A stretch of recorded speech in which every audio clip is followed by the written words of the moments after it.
My name is Rebecca Hiller and I'm a historic seamstress.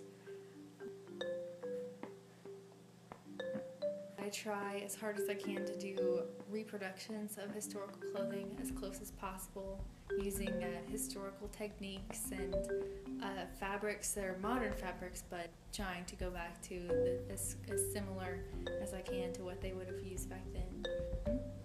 Well, I started sewing when I was about 6 or 7 years old.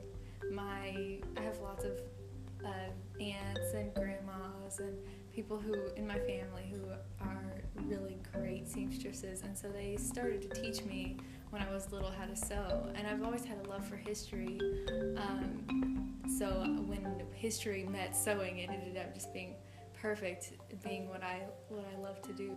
This is the only piece of men's clothing that I brought today. This is a men's 18th century waistcoat made out of wool, and it's lined with cotton. And so I actually bought both of these, made both of these out of recycled Goodwill.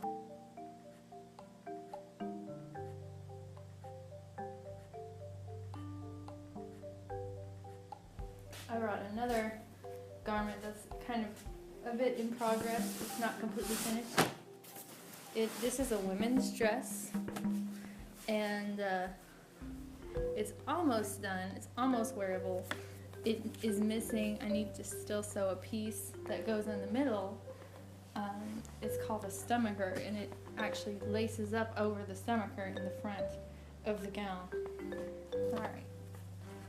So to start with, I'm going to put on the stays.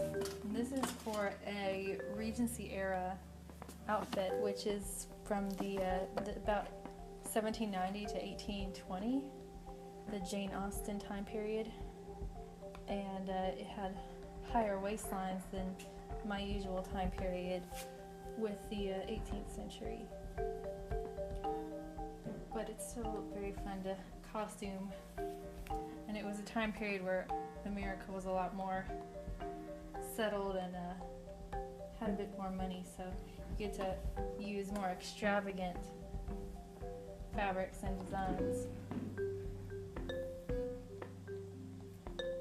Lots of really pretty frilly bonnets and gowns and everything. My outfit that I'm putting on the stand is a very working class outfit.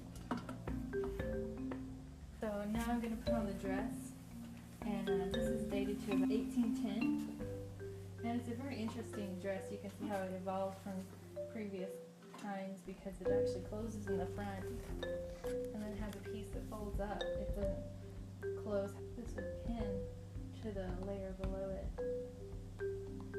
which is how they fasten lots of garments in many time periods up to about the 1820s and 30s when they stopped using those in as much regularity. So my exhibit that I'm about to submit my clothing into is at a historic house and museum called Masker Station, and it's over in Goodlettsville, Tennessee. And they asked me to contribute some of my clothing that I had and that I was going to make to one of their exhibits at their opening about women's clothes. The historic house dates to about the 1790s, and the fort dates to the 1780s. So anywhere in that time period is eligible for me to make and to submit for this exhibit.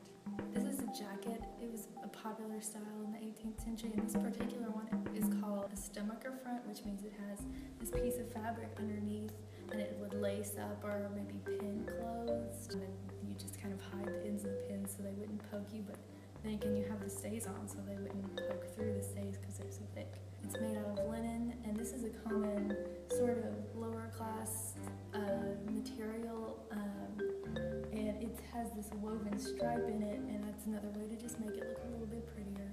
And it is sewn using hand stitches, and they actually had a very different methods of using sewing to put a garment together than we do today. They would lots of times fold the pieces and then sew them from the outside instead of from the inside like we do. And so as you can, if you wanted to look in close, you could see lots of little stitches going down and lots of the eyelets going down the sides here too. And those would have all been hand sewn, and they were on this site. I hand sewed every single stitch.